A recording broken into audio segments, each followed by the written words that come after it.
Thank you.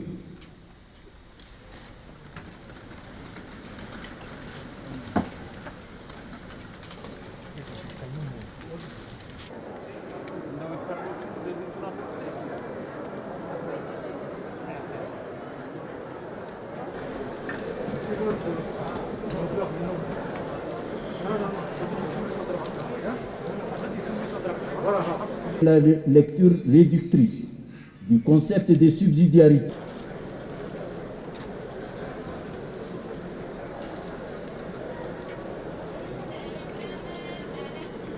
En ces domaines, l'acquisition de l'autonomie dans le financement de notre propre développement.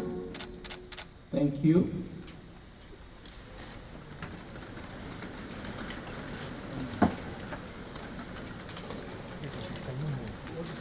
General, who addressed the Assembly via video conference. Thank you.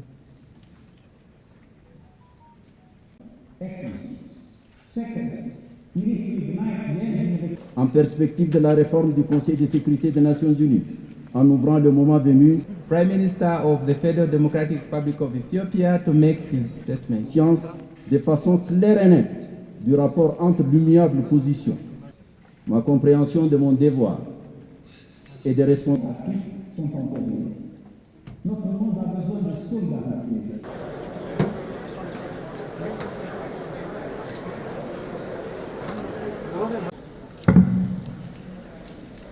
Thank you, Your Excellency. Il ne peut résulter de cette situation qu'un sommet progressif du rôle de leadership de l'organisation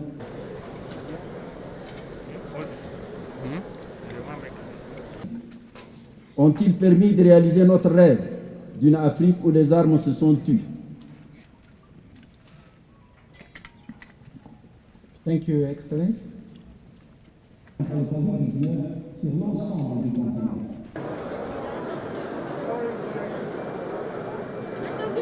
Inégalée, jadis localisée dans des zones réduites, le nord du Sahel et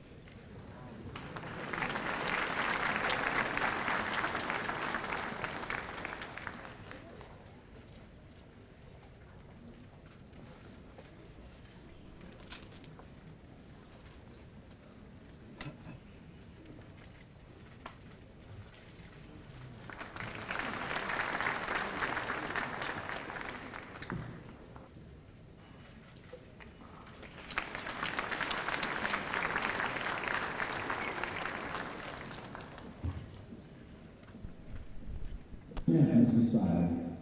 Continuemos a trabalhar juntos, com um objetivo comum em mente, com e para os povos. The patterns proscribed acts perpetuated by Israel, both inside Israel and in the occupied territory, form a part of a systematic as well as a widespread attack directed against Palestinian population, and that the inhuman and inhumane acts committed within the context of this attack have been committed within the intention to maintain the system and amount to the crime against the humanity of apartheid under both the Apartheid Convention and the Rome Statute. Israel has created in its maintaining a system of oppression, domination of the Palestinians through four main strategies. One, deprivation of economic and social rights. Second, segregation and control. Third, dispossession of land and property. Fourth, fragmentation into domains of control.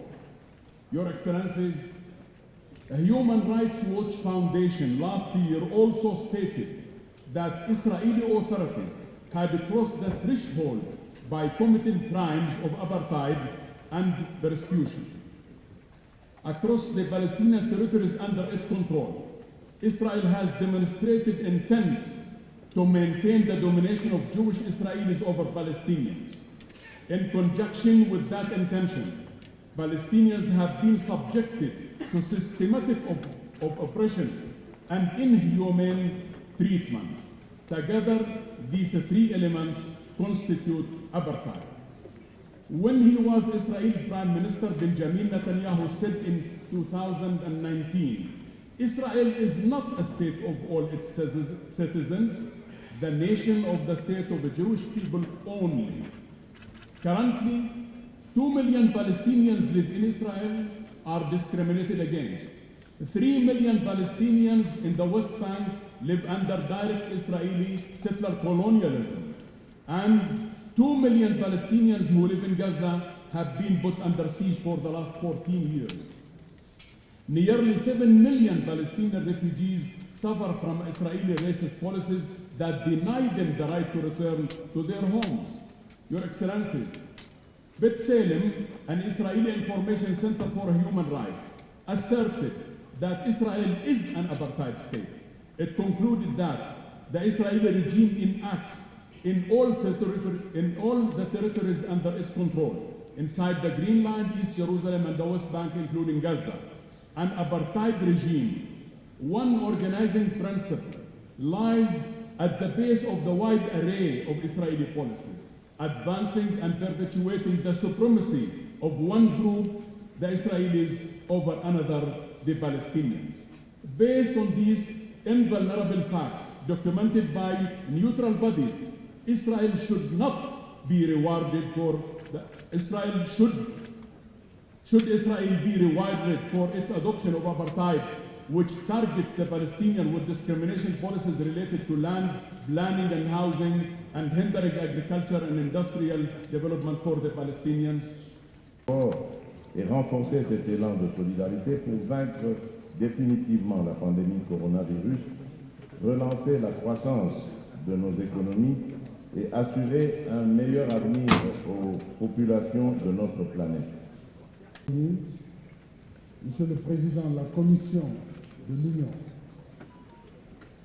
Mesdames, Messieurs les ambassadeurs et chefs de délégation, Mesdames et Messieurs, en votre nom et au mien propre, je tiens d'abord à remercier le gouvernement et le peuple éthiopien.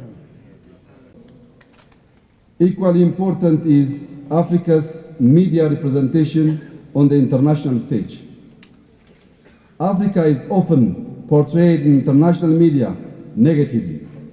The endless representation of the continent troubled by civil wars, hunger, corruption, greed, disease and poverty is demeaning and dehumanizing and likely driven by a calculated strategy and agenda.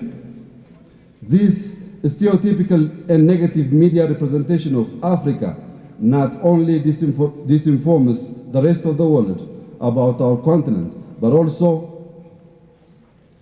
shapes the way we see ourselves as Africans. Telling our own stories and shaping our own narratives must be our top priority. In this regard, I would like to propose to this august body the establishment of an African Union Continental Media House. This media house could be organized to provide authoritative news and information on our continent, fight disinformation, promote our collective agenda, and offer opportunities for Pan-African voice to be heard.